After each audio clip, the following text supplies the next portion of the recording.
Hello, I'm Sky Keith and welcome to my channel. YouTube is a place to broadcast your message and brand your ideas. If you like what you see, be sure to subscribe and hit that notification bell so you won't miss a thing. Today we're going to talk about a burden of proof election, free and fair.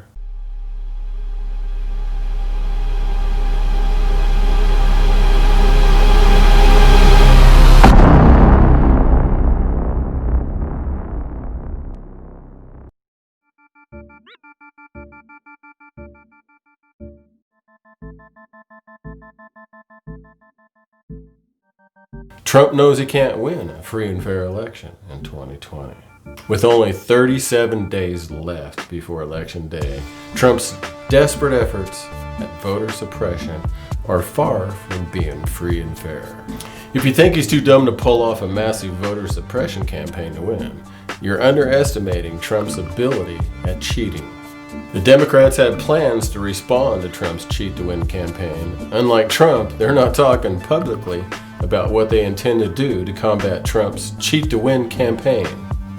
With the passing of Ruth Bader Ginsburg, Trump wants his choice, Amy Coney Barrett, confirmed to the Supreme Court before Election Day. The election is already being called fraudulent by Trump with no burden of proof. Trump will dispute the election results and take the case to the Supreme Court, hoping to have the conservative edge by replacing Ruth Bader Ginsburg before Election Day. Seeing many more people vote by mail. As I mentioned, unprecedented numbers of absentee ballots have been asked for in the state of Michigan. So I want to dispel some of this drumbeat of misinformation that we're hearing out there.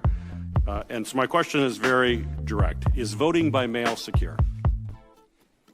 Well, Senator, I think what I would say is this.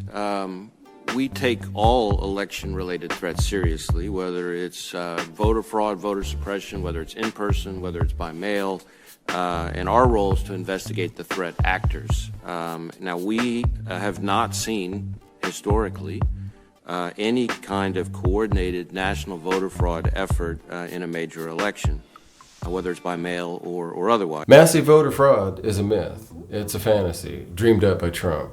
Huge numbers of Americans, especially Democrats, plan to vote by mail during this pandemic, and Trump clearly plans to try and keep them from voting.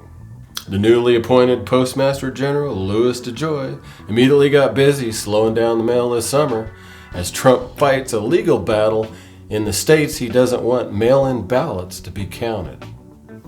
President, if we can ask you specifically, we heard yesterday your frustrations about how long it'll take to count the ballots here. Then why aren't you spending more energy to get the resources and the funding for the states that they want to be able to secure this election for all Americans? Peter, you know nothing about my energy. Okay, you know nothing about what I'm doing. Listen, you know nothing about what I do. They're going to send hundreds of millions of ballots all over the United States, and it's going to come out. You won't know the election result for weeks, months, maybe years after. Maybe you'll never know the election result, and that's what I'm concerned with. It'll be fixed, it'll be rigged. People ought to get smart. And they're using COVID, they're using the China virus. China must be very happy about it because they hit us with a virus and now they screw up an election like you will never see. You watch what happens.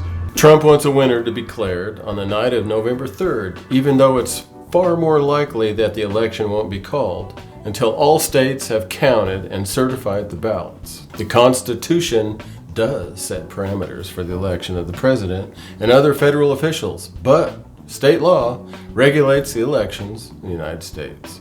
Each state will certify the election results. Next, the Constitution sets the timeline and methodology for the Electoral College to meet and declare a new president. If all votes are counted and Biden is the winner, there's not much Trump can do to keep the Electoral College from moving forward and declaring a winner. Real quickly, win, lose, or draw in this election, will you commit here today for a peaceful transferal of power after the election? And there has been rioting in Louisville, there's been rioting in many cities across this country, red and your so-called red and blue states. Will you commit to making sure that there is a peaceful transfer transferal of power after the election? Well, we're going to have to see what happens. You know that I've been complaining very strongly about the ballots, and the ballots are a disaster.